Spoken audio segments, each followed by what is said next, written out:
People like you don't belong here with fake checks. Chelsea Morgan's manicured nails grabbed the $50,000 check.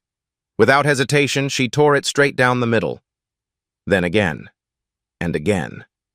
The shredded pieces scattered across the counter. Dr. Evelyn Carter watched her consultation fee from Chicago Children's Hospital flutter to the floor. She sat motionless in her navy cardigan. Calm. "Security!" Chelsea's voice echoed through the lobby. "We have a fraud situation."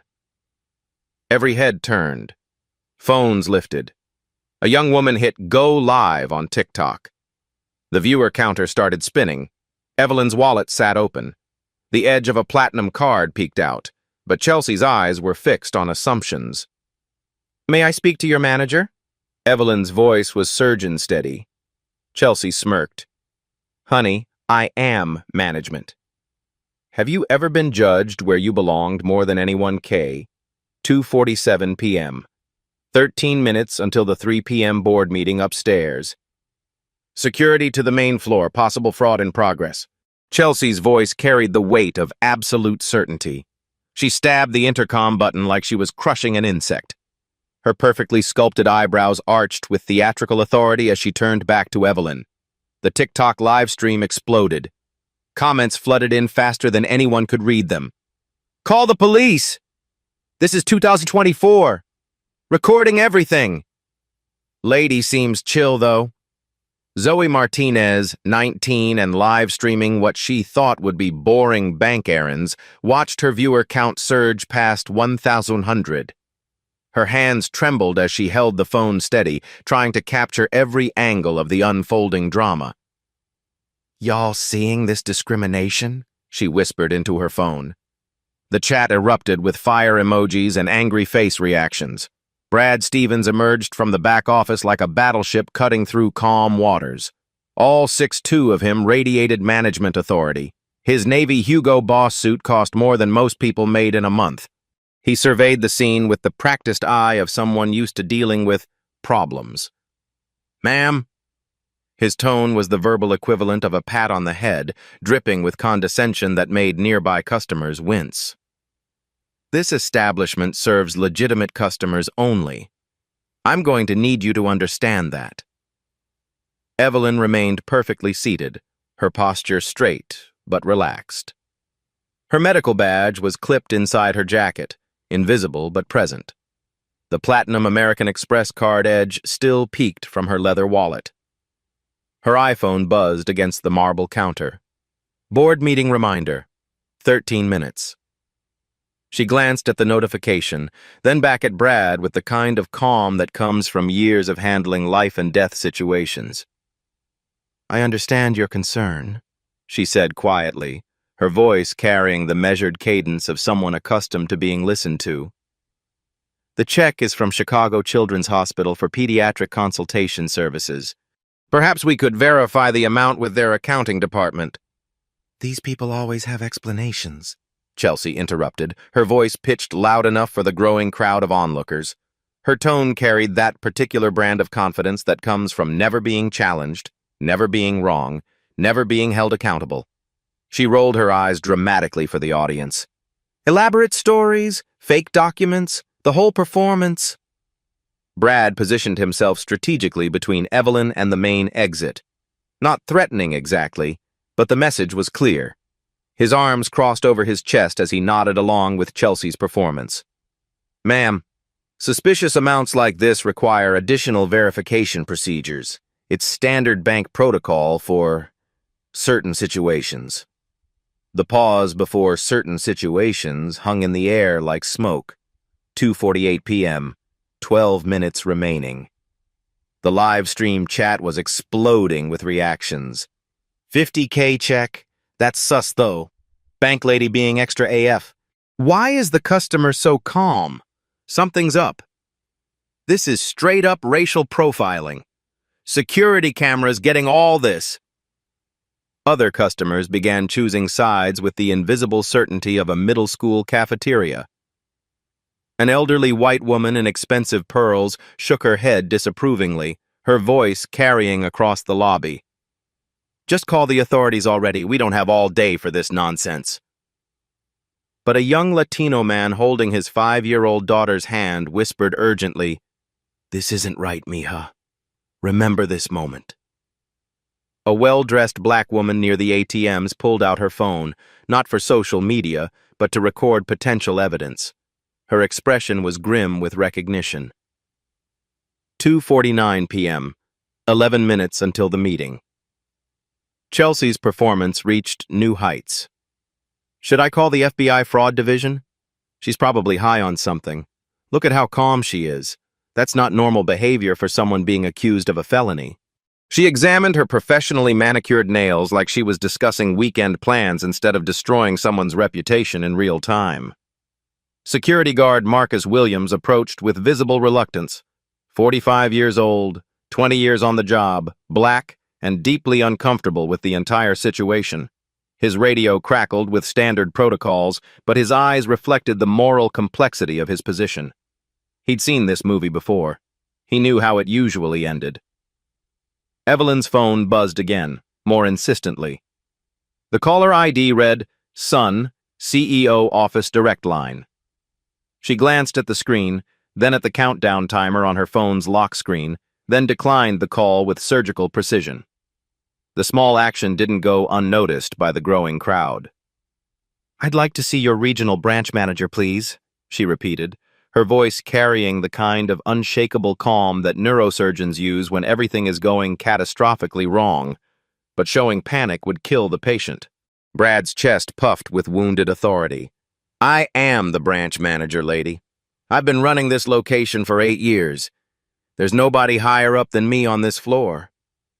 The word lady hit the air with condescending finality, dismissive, reductive, designed to put someone in their place. But Evelyn didn't move. 2:50 p.m. 10 minutes until her son expected her upstairs assistant manager, Karen Price, materialized from the back offices like reinforcements arriving at a battlefield. Her clipboard was clutched against her chest like armor, and her expression carried the self-righteous certainty of middle management defending corporate policy. "What's the situation here?" she demanded, though her tone suggested she'd already made up her mind. "Attempted fraud," Chelsea announced with prosecutorial authority. "Fake check, probably stolen identity, definitely suspicious behavior. Look how calm she's acting. Guilty people always act calm." Evelyn's first-class United Airlines boarding pass from her last medical conference at Johns Hopkins was clearly visible in her open wallet. Her leather-bound appointment book lay open on the marble counter, gold pen marking today's entry. Board meeting, 3:00 p.m., 47th floor, conference room A. But nobody was looking at the details that mattered. They were looking at her skin and drawing their own conclusions. 2:53 p.m., 7 minutes remaining. The lobby had transformed into a digital coliseum. 23 customers now formed a loose semicircle around the marble counter, phones raised like weapons documenting every word. The bank's soaring acoustics amplified whispers into a chorus of judgment. Zoe's livestream exploded past 8,000 viewers. Comments flew by in a waterfall of reactions. "This lady too calm. She knows something." Hashtag banking while black going viral. Plot twist coming. Watch. Karen employee needs to be fired. Call Channel 7 News now. Screenshots were already circulating on Twitter. Local blogger Marcus Brooks rushed through the revolving doors, camera equipment jangling. The story was metastasizing beyond the marble walls. Karen Price clutched her clipboard like a shield, her voice rising with authority. "Ma'am, we're prepared to ban you from all 847 Illinois branches of First National if necessary. This behavior is unacceptable." Chelsea's confidence soared with each reinforcement. "I've handled situations like this before," she announced to her growing audience. "Food stamps, welfare fraud, identity theft. They always have the same calm demeanor when they're caught." Her gestures became theatrical, hands moving as if conducting an orchestra of discrimination. 2:54 p.m., 6 minutes until board meeting. The crowd dynamics shifted like storm clouds. Battle lines were drawn without words. The elderly woman in Cartier pearls found her voice. This is ridiculous. Some of us have legitimate business to conduct. Her tone suggested Evelyn was the problem, not the treatment. But the young Latino father stepped protectively closer to his 5-year-old daughter. "Mija, watch carefully," he whispered. "This is why we fight for justice. Remember this moment." A middle-aged black woman near the ATM pulled out her phone, not for social media, but as evidence. Her expression carried the grim recognition of someone who'd lived this scenario before. 2 college students by the window live-streamed on Instagram. A businessman in the loan officer line shook his head in disgust, but whether at Evelyn or the bank remained unclear. 2:55 p.m., 5 minutes until the meeting. Brad Stevens puffed his chest, feeding off the crowd's energy. "Pattern recognition is part of our anti-fraud training. Certain demographics attempt these schemes frequently." He paused, letting the implication hang like poison in the air. "We protect legitimate customers from financial predators." The word predators echoed off marble walls. Assistant Manager Karen Price nodded sagely, her clipboard now a weapon of bureaucratic authority. "I'm calling corporate security. This has escalated beyond branch protocol." She reached for the red phone reserved for emergencies. Evelyn's iPhone buzzed insistently. The screen lit up. "Son, CEO office, urgent." She glanced at it, then at the timestamp, then declined again with surgical precision. The small action sent ripples through the watching crowd. 2:56 p.m., 4 minutes remaining. Marcus Williams, the security guard, approached with visible reluctance. 20 years of service, countless situations like this, and the moral weight was crushing him. His radio crackled with backup requests he hadn't made. "Ma'am," he said quietly, his voice barely audible above the crowd noise. "I'm going to need you to come with me to the security office." It wasn't a request. Evelyn looked up at him, and for just a moment, something passed between them. Recognition, understanding, the complexity of being black in America, on different sides of an impossible situation. "I understand your position," she said softly, for his ears only. "You're following orders." Marcus's jaw tightened almost imperceptibly. 2:57 p.m. 3 minutes until her son expects her upstairs. Chelsea sensed victory approaching. "Should we call Chicago PD? I have contacts in the fraud division." Her voice carried across the lobby like a town crier announcing an execution. "Fake checks over $10,000 are federal crimes, FBI jurisdiction." The live stream count hit 12,000. Zoe's hands shook as she tried to keep the phone steady. This was the biggest moment of her 19-year-old life, and she knew it. Local news vans were pulling up outside. Channel 7, Channel 5, Fox 32. Someone had leaked the live stream link. Brad gestured broadly to his audience. "This is why we have protocols. This is why we verify. This is why we protect our community from—" He stopped mid-sentence, catching himself before saying something that would end his career. But everyone knew what word hung unspoken. Peak humiliation moment, 2:58 p.m., 2 minutes remaining. "Ma'am, you need to understand your place in this situation," Chelsea declared with the finality of a judge delivering a sentence. Her voice reached every corner of the marble lobby. Then she made her fatal mistake. She reached across the counter and grabbed Evelyn's purse, dumping the contents across the marble surface with theatrical flourish. "Let's see what else is fake." Items scattered like confetti: lip balm, car keys, breath mints, reading glasses, but also things Chelsea hadn't expected. A medical journal fell open.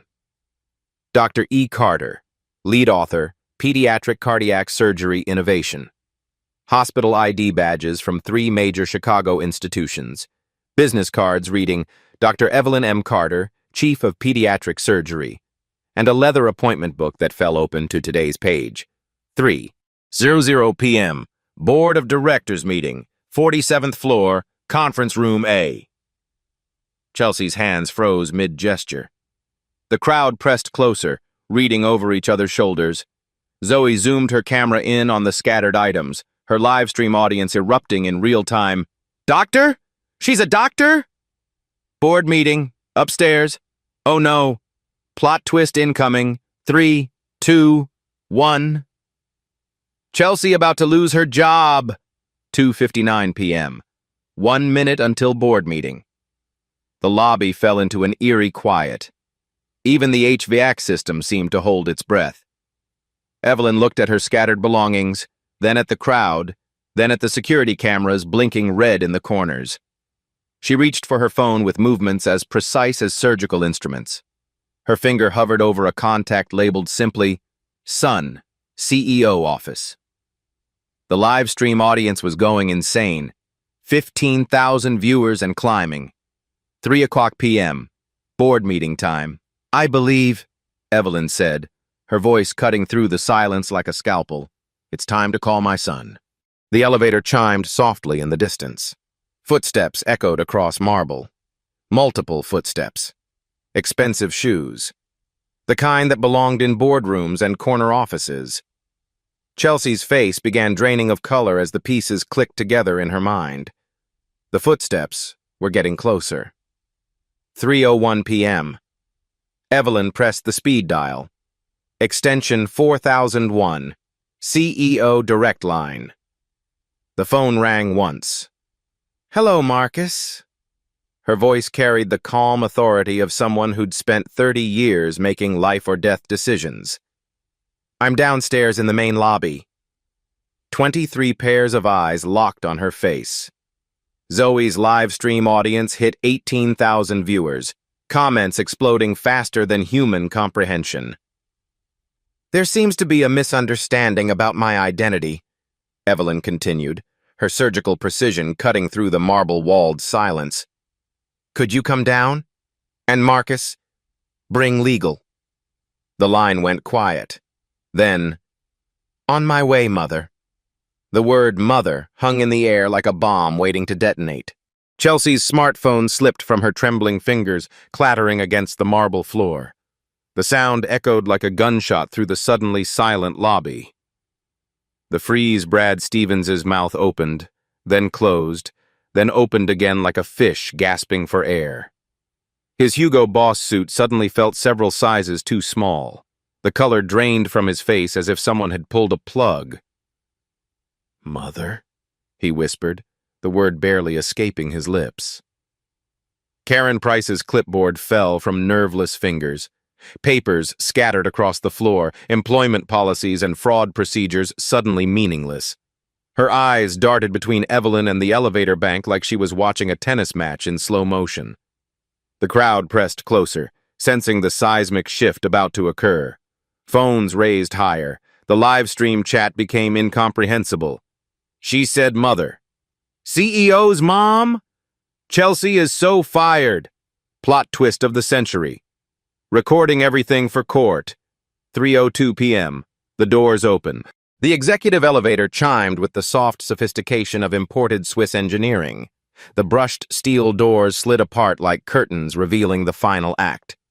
Marcus Carter III stepped into the lobby. I am 32 years old, 6'1", Armani suit that cost more than Chelsea made in 3 months, Harvard MBA, Rhodes Scholar, CEO of First National Bank Illinois, the youngest in the company's 127-year history. Behind him emerged a small army of corporate power. Head of legal David Kim in his $1,000 suit, communications director Sarah Walsh clutching an iPad, regional vice president Janet Torres, and 3 assistants whose job descriptions included crisis management. The lobby transformed from small-town drama to corporate battlefield in seconds. Mr. Carter! Brad Stevens's voice cracked like a 13-year-old's. He rushed forward, hand extended, and smiled desperately. I didn't know you were... We weren't expecting... Marcus III's eyes swept the scene with the analytical precision he'd inherited from his mother. Scattered purse contents on marble. Torn check pieces. 23 witnesses with phones. One terrified teller backed toward the wall.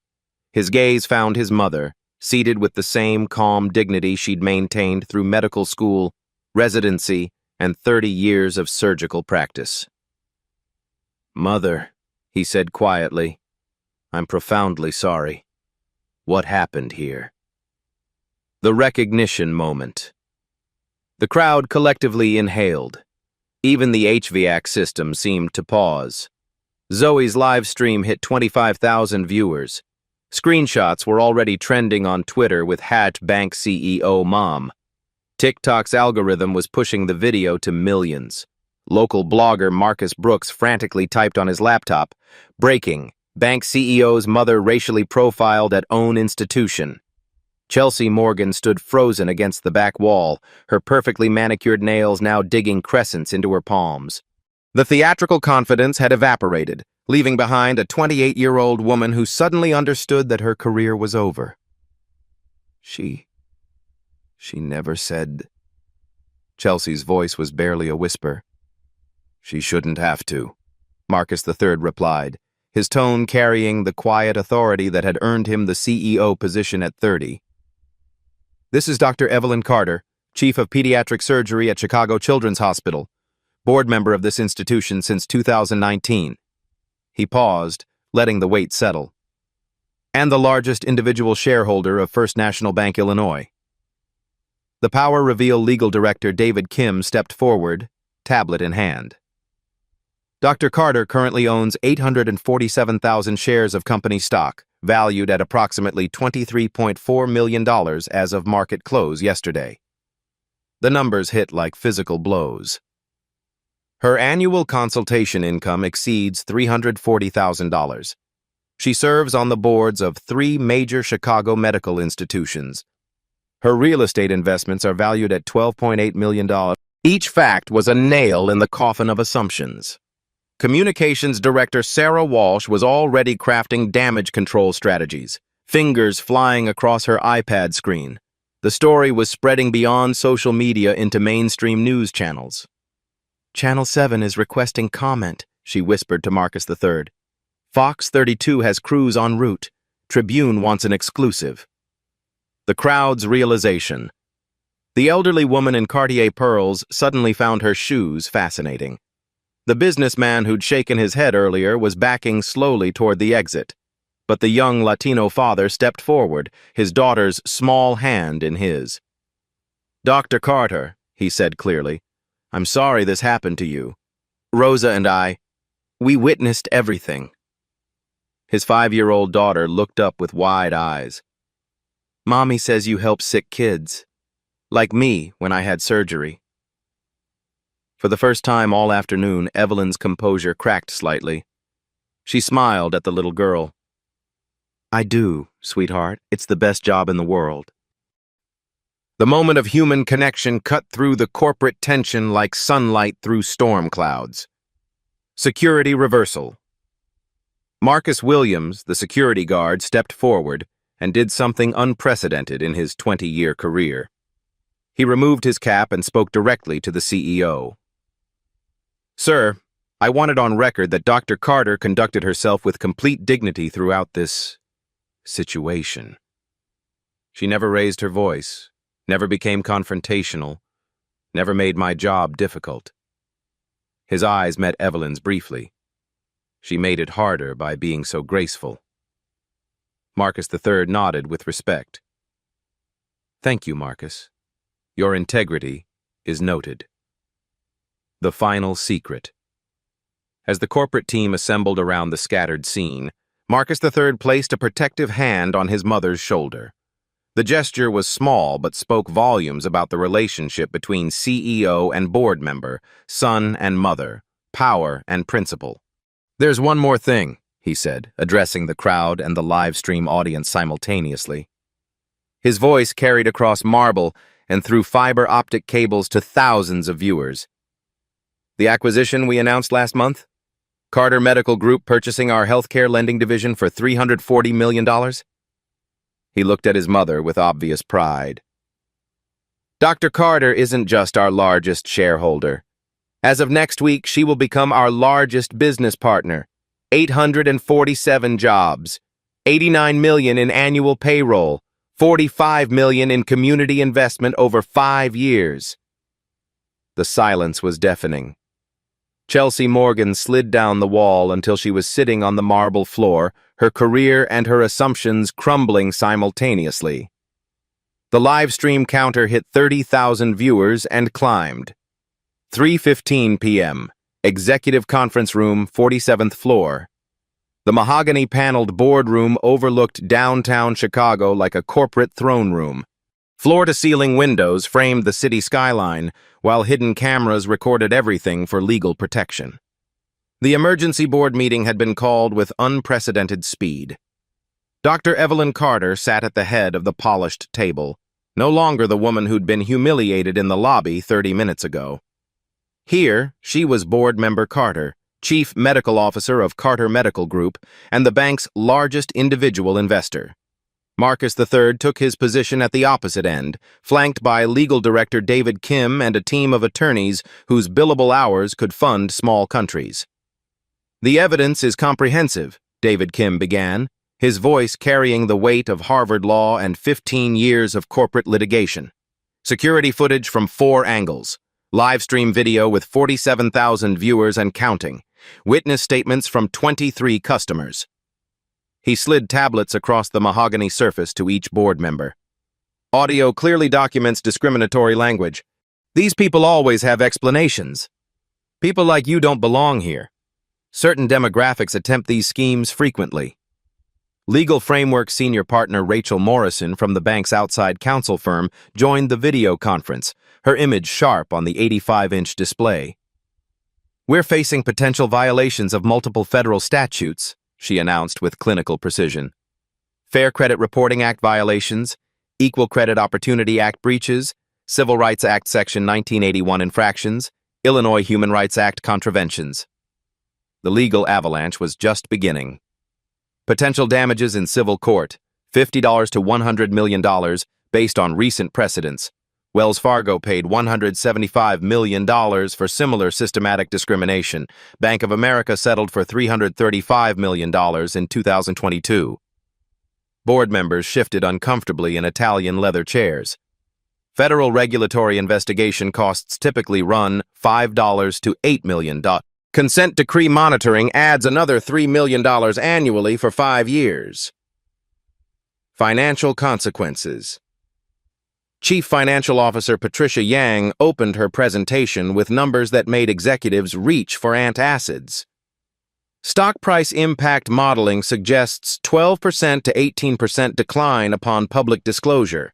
Based on the current market cap of $4.2 billion, we're looking at potential losses of $504 million to $756 million in shareholder value. The silence was broken only by the soft hum of climate control systems. Brand reputation recovery requires comprehensive campaigns. Conservative estimate, $25 million over 18 months. Premium estimate, if this goes viral nationally, $50 million over 3 years.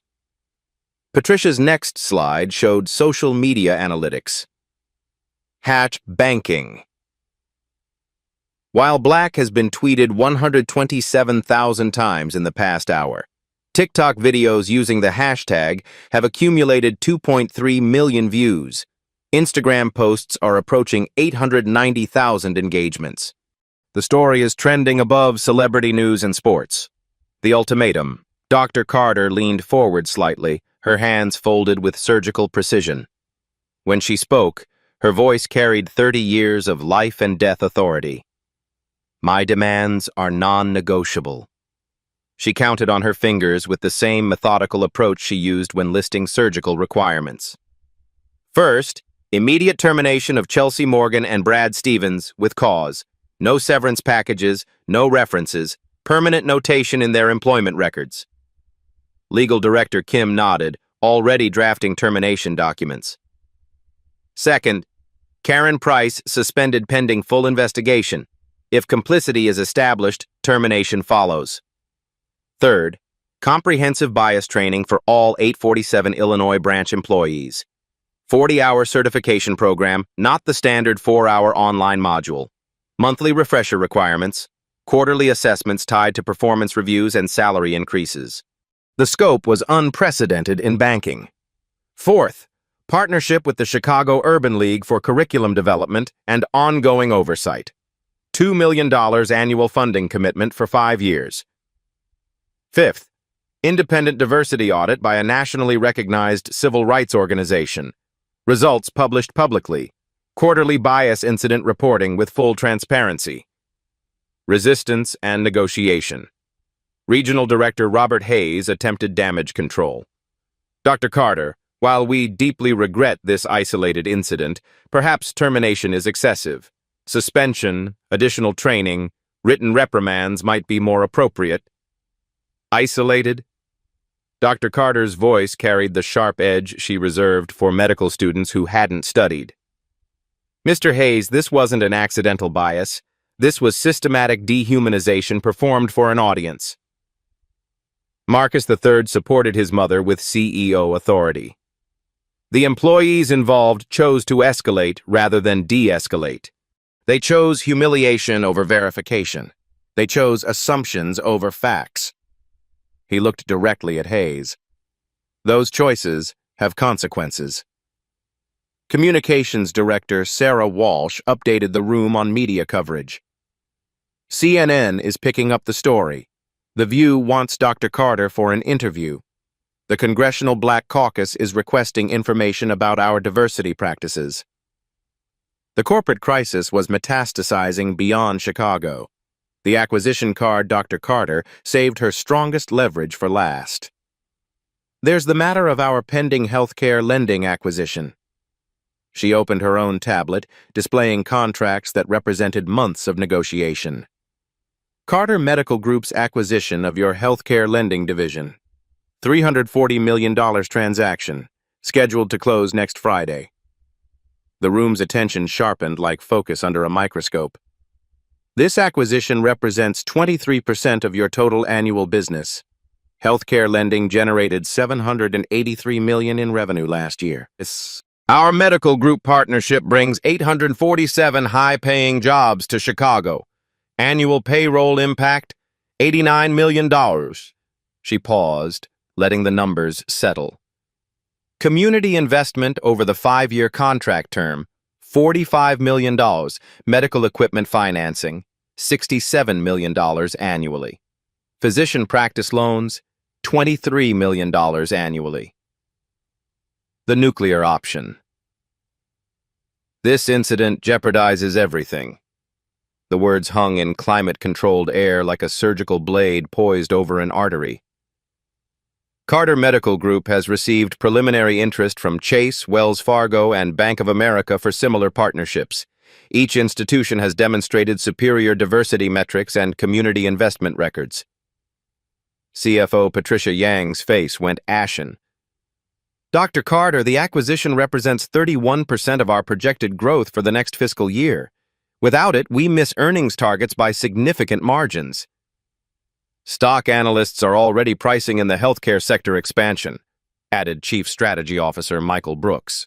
Cancellation would trigger downgrades from Moody's and S&P. Dr. Carter's expression remained surgeon calm.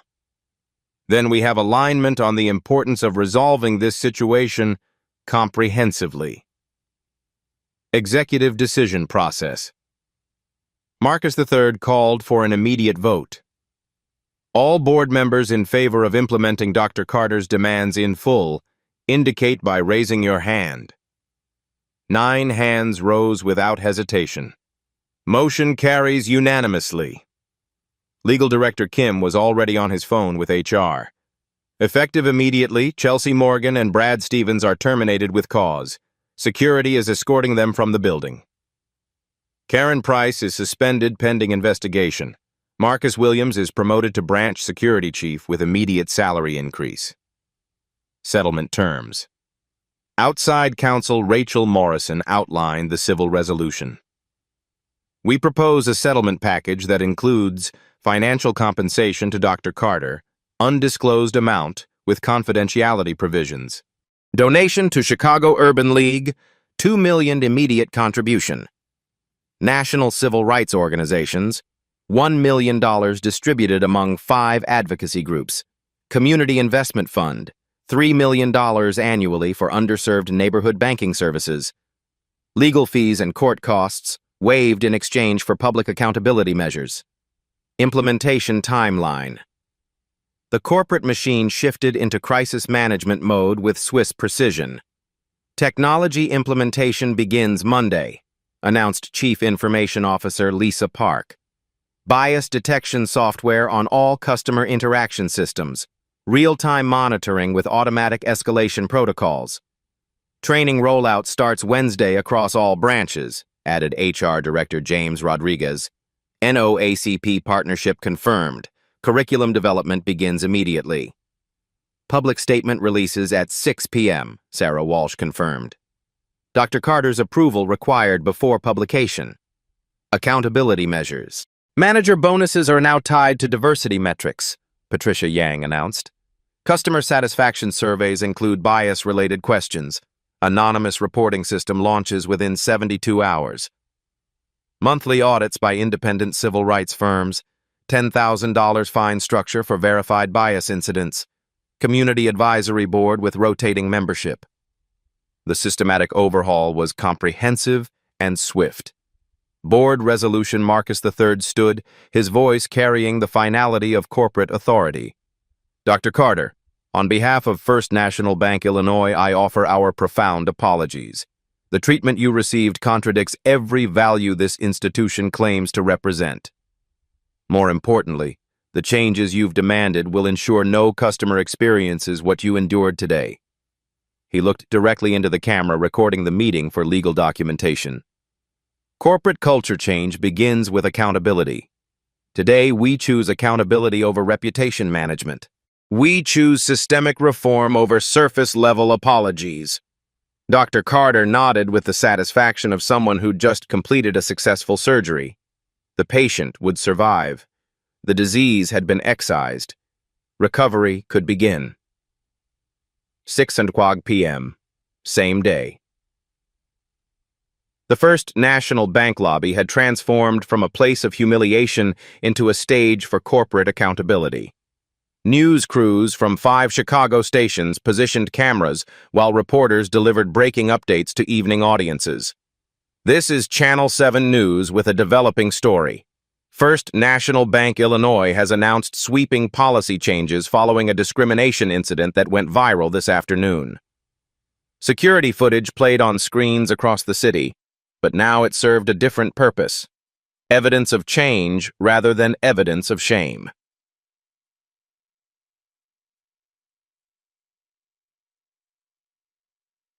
Immediate consequences.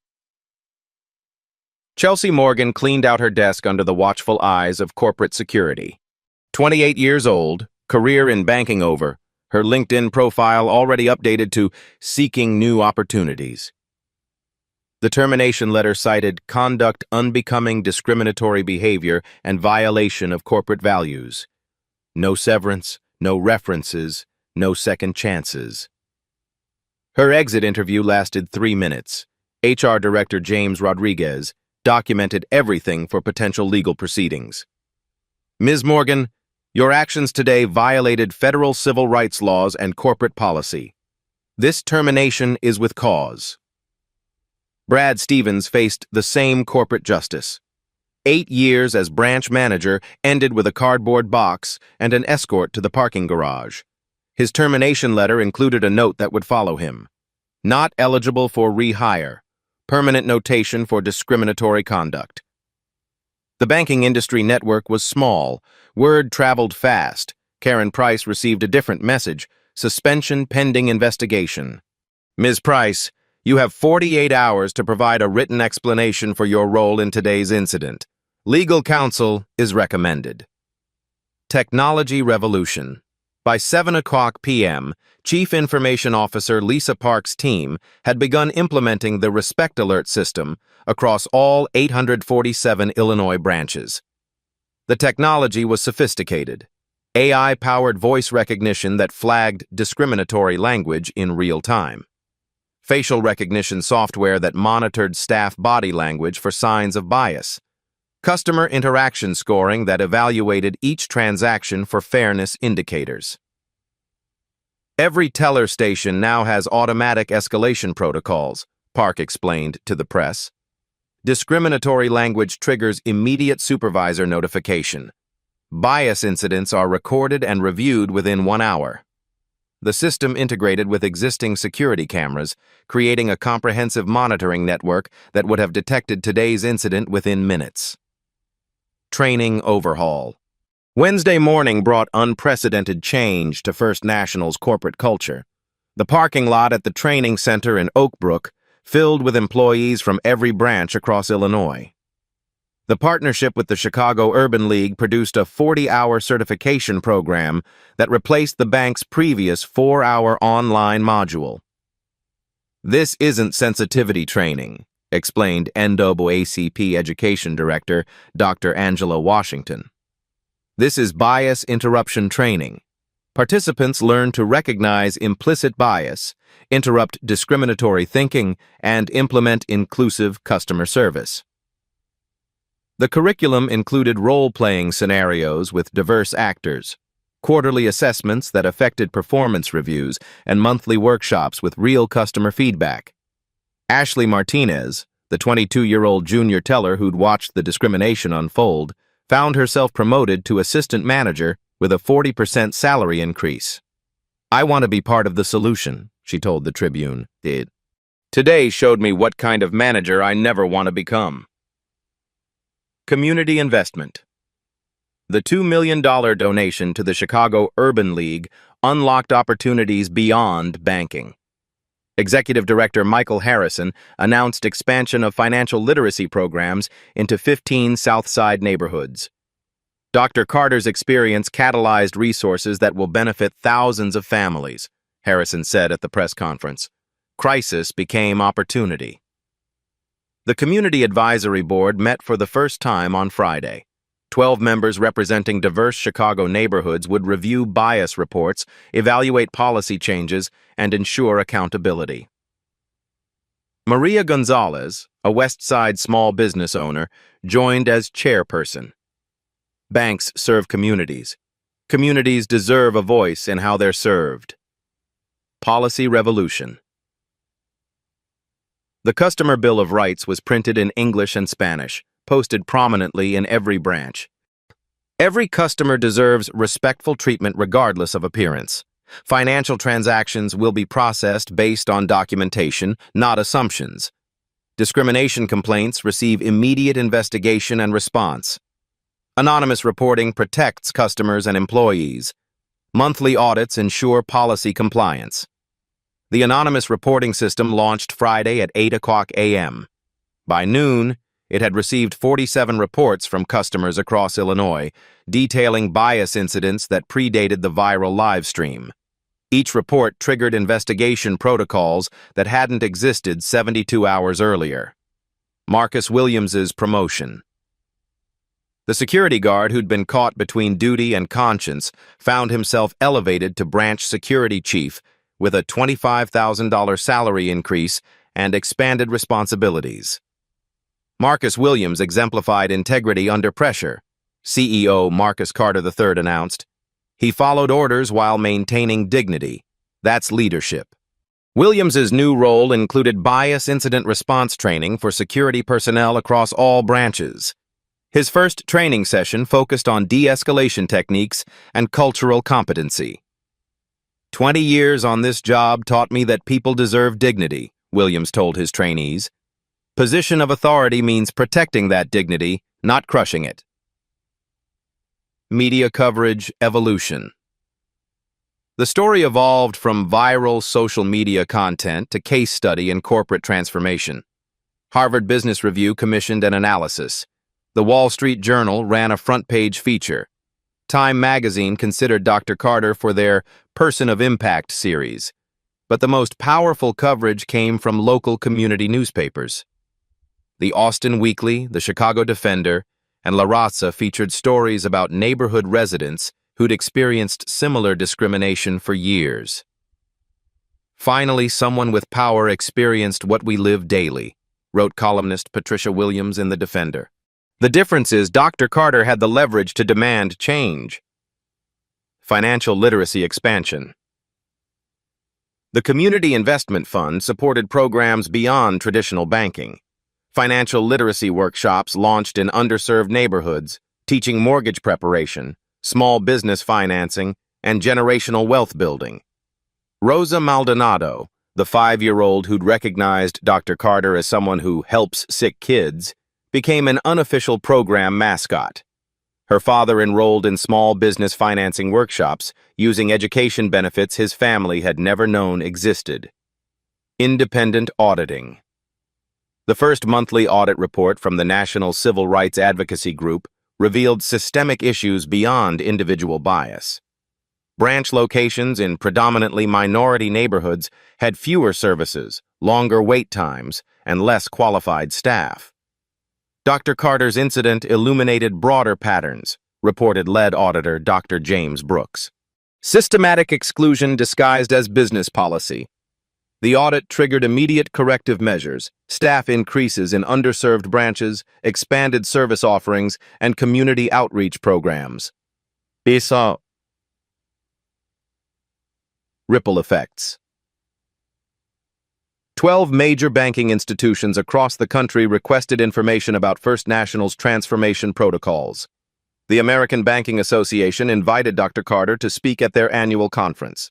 Congressional hearings were scheduled to examine discriminatory practices in financial services. Senator Tammy Duckworth's office requested detailed reports on the bank's reform implementation. Recognition and awards.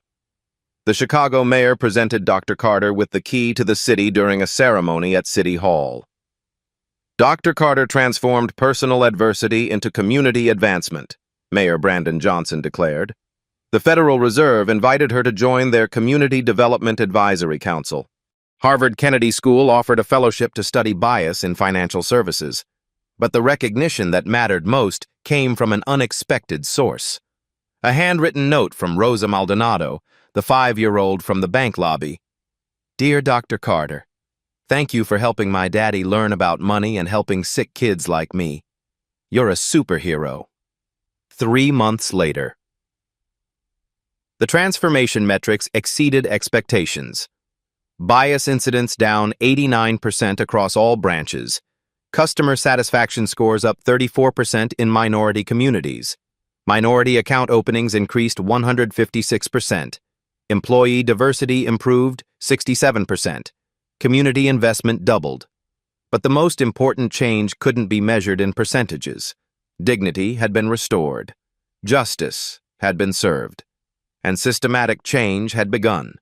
Dr. Evelyn Carter returned to Chicago Children's Hospital, continuing her work saving young lives. But every evening, she checked the bias incident reports from First National Bank. Not because she had to, because she could. And because 847 branches across Illinois were now a little more just than they'd been before 6 months later. Chicago Children's Hospital. Dr. Evelyn Carter stood in operating room 7, her hands steady as she repaired a 2-year-old's heart defect.